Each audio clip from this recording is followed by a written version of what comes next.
বন্দে পুরুষোত্তম। তো পরম প্রেমময় দয়াল শ্রী শ্রী ঠাকুর অনুকূলচন্দ্র রাতুল চরণে আমার শতকোটি প্রণাম, ইষ্ট পরিবারের সকলের চরণেই প্রণাম। আর এই আমার ইষ্টপ্রাণ দাদা এবং ভক্তিমতী মায়েদের আনন্দিত জয়গুরু। তো আজ আমি দোল পূর্ণিমা, সবাই চারিদিকে রং দিচ্ছে, সেই রঙে আপনারাও রাঙ্গিত হয়ে উঠুন, মনে আনন্দ আসুক, দয়ালের কাছে নিবেদন করি। তো আমি আজকে দোল সম্বন্ধে কিছু বলছি। যে আমাদের বাড়ি থেকে পাণ্ডু মন্দির একটু দূরে মন্দিরে হয়েছে ঠাকুরকে, শ্রী ঠাকুরকে সবাই চরণে রং দিয়েছে। মানে রং চরণে তো ডাইরেক্ট দেওয়া যায় না, সামনে আমাদের থালা দেওয়া থাকে, সেখানেই সবাই শ্রী ঠাকুরকে, পরমাধ্যায় জগজ্জননী শ্রী বড়মাকে, পরম পূজ্যপাদ শ্রী বরদাকে, আচার্যকে সবাই দিয়েছে। তা আমরা অত দূর যেতে পারিনি, আমরা আমাদের এখানেই উপযোজনা কেন্দ্রে করেছি সেই দোল উৎসব। আমরা সৎসঙ্গ করলাম, ঠাকুরের প্রার্থনা, নাম ধ্যান আর ভজন কীর্তন হলো, সবাই মিলে রং খেললো। তো ঠাকুর আবির নিয়ে পিতৃদেব ও মাতৃদেবীকে প্রণাম করে রং দিয়েছিলেন, সেটি লেখা আছে দীপপ্রকৃতি তৃতীয় খণ্ডে। তো মায়ের পায়ের কাছে মাথা নুয়ে মাথা যেন আর তুলতেই পারেন না, সমস্ত প্রাণ মন তার মায়ের পবিত্র স্মৃতির কথা স্মরণ করে উদ্বেল হয়ে উঠছে। ঝরঝর করে কেঁদে ফেললেন পরম দয়াল। বেশ খানিকটা পর মাথা তুলে চোখ মুছে ধীরে ধীরে ডান দিকের রাস্তা ধরে বেরিয়ে আবার ঘরের বারান্দায় চলে এলেন। এরপরে গরম বোধ হতে থাকায় ঘরের মধ্যে চৌকিতে এসে বসলেন। ইতিমধ্যে ঠাকুর বাড়ির ভিতরে ও বাইরে খুব জোর রং খেলা শুরু হয়েছে। ছেলে মেয়েদের আনন্দ কোলাহল আশ্রম প্রাঙ্গণ মুখরিত হয়ে উঠেছে। ননিদা ও বীরেন্দা কীর্তনের দল নিয়ে সর্বত্র ঘুরে ঘুরে কীর্তন করছেন ও মুঠোয় মুঠোয় আবির ছড়িয়ে দিচ্ছেন আকাশে। ফাগুয়ার রং আজ মানুষের মনে, প্রকৃতির গায়ে, প্রতিটি ধুলাকণায়। পূজ্যপাদ বরদা শ্রী শ্রী ঠাকুরের ঘর থেকে বেরিয়ে শ্রী শ্রী বড়মার বারান্দায় যেয়ে কিছুক্ষণ বসলেন এবং এখন ওখান থেকে উঠে প্রাঙ্গণে হেঁটে আসছেন। কীর্তন দলটি বরদাকে ঘিরে ঘুরে ঘুরে তাণ্ডব কীর্তন শুরু করে দিল। বরদা সেই কীর্তন পরিবেশে আনন্দমগ্ন। শ্রী শ্রী ঠাকুর বসন্ত বদনে স্নেহ করা নয়ন দিয়ে দেখছেন সে দৃশ্য। কীর্তন একটু শান্ত হতে পূজ্যপাদ বরদা এসে বসলেন হরিনন্দদার চকিতে। বেলা 11টার কাছাকাছি শ্রী ঠাকুর কয়েকটি লেখা দিলেন, তারপর স্নানের জন্য উঠলেন। এই সময় পূজ্যপাদ বরদাও স্নানাহারে গৃহে গমন করলেন। সবাই দুপুরে আনন্দ বাজারে প্রসাদ গ্রহণ করলেন। বিকেলে তপোবন বিদ্যালয় প্রাঙ্গণে সৎসঙ্গ অনুষ্ঠিত হয়। শ্রী শ্রী ঠাকুর রং দেওয়া নেওয়ার ব্যাপারে বলেছিলেন, সত্যিকার ভালো আবির যা তা চামড়ার পক্ষে খুবই ভালো। এই সময়টা পক্স মানে বসন্ত হয়, তার পক্ষে খুব কার্যকারী। নকল আবির হলে কিন্তু ও কাজ হয় না। প্রশ্ন করল ডেকলাল, আজ আবির খেলা, কিন্তু কাল আমাদের এখানে নানা রঙের খারাপ রং, আলকাতরা, নর্দমায় কাদা এসব দেয়, ওতে অনেকের বমিও হয়ে যায়। শ্রী ঠাকুর বললেন, ও ভালো নয়। এ হলো পুণ্য দিনে ভগবান শ্রী চৈতন্যদেবের জন্মদিন। তিনি যা যা করেছিলেন তা না করলে এই দিনটি পালন করা হয় না।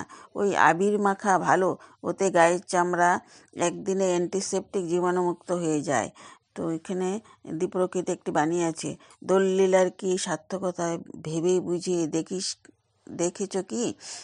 লাল দোলনে সৃষ্ট হয়ে দীপ্ত থাকুক তোমার ধি, ব্যতিক্রমে বিড়ম্বনা ভ্রান্ত করে না আনে, সঙ্গতীরে সার্থকতায় বোধে চলুক সুটানে। দীপরক্ষী 5-7। এখানে দোল সম্বন্ধে পরম দয়ালের অমৃত বাণী, অনুশ্রুতি 2, দর্শন 112। তিনি কি বলেছিলেন?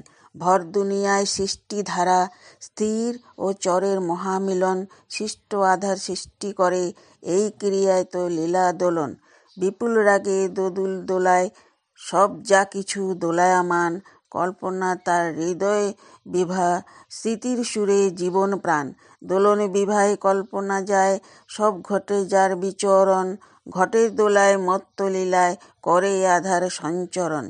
আলিঙ্গন আর গ্রহণ রাগের বিশ্বলীলার সমাহার, পুরুষোত্তম তাহার প্রতীক, দোল পার্বণী প্রতীক যার, বিশ্বজনার অন্তবোধ ভক্তিদোলন লক্ষ্য করে, বস্তু হতে বস্তু অন্তরে বিশ্বব্যাপ্তি যাতে ধরে, আলিঙ্গনী ধীতিরাগের দেখাশোনা বুঝ করায়, স্বস্তি আনে শান্তি আনে নিটোল প্রাণে জেগে রয়, মিলনদীপ্ত কীর্তিচলন অমনি প্রাণে ধরে আবেগ, প্রত্যেকের শনে প্রত্যেকে চলে জাগিয়ে তাদের ধী বিবেক, কোকিল ডাকে গাছের ডালে, ডাকে পাপিয়া পিউ পিউ, উদ্দীপনার মিলন রাগে উঠল যেন দীপন ঢেউ, ধুলোগুলি ছড়ায় বাতাস করে কত ঘূর্ণিপাক, প্রকৃতির ফাগুন খেলায় আনন্দেরই স্মৃতিরাগ, দুনিয়াটা দোলের আবির, যেমন তোর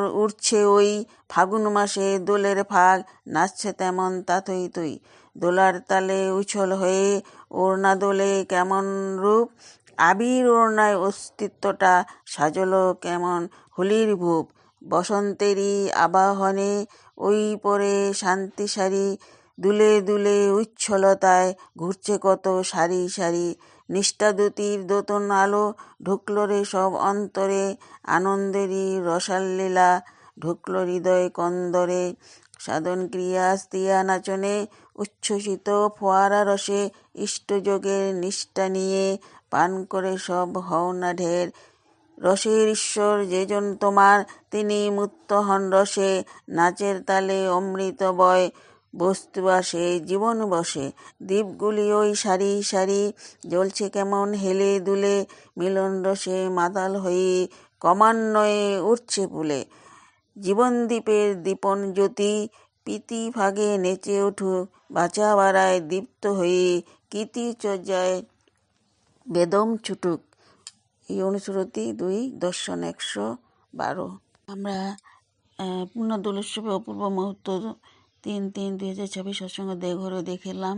আমি বিভিন্ন ফেসবুক বা ইসের মাধ্যমে বন্ধুবান্ধবদের দেওয়া ফটোর মাধ্যমে ঠাকুরবাড়ির সব পরিবার মিলে শ্রী ঠাকুরকে শ্রী বর্মাকে আবির দেওয়া এবং শেষে আচার্যদেবকে বৌরানী মাকে সবাই আবির দেওয়া, ভক্তের কি ঢল নেমেছিল, সেই নয়ন জুড়ানো দৃশ্য দেখে মন আপ্লুত হয়ে গেল এবং মনে দুঃখ হলো যে কেন যেতে পারলাম না, দেওঘরে কেন অংশভুক্ত হতে পারলাম না আমি।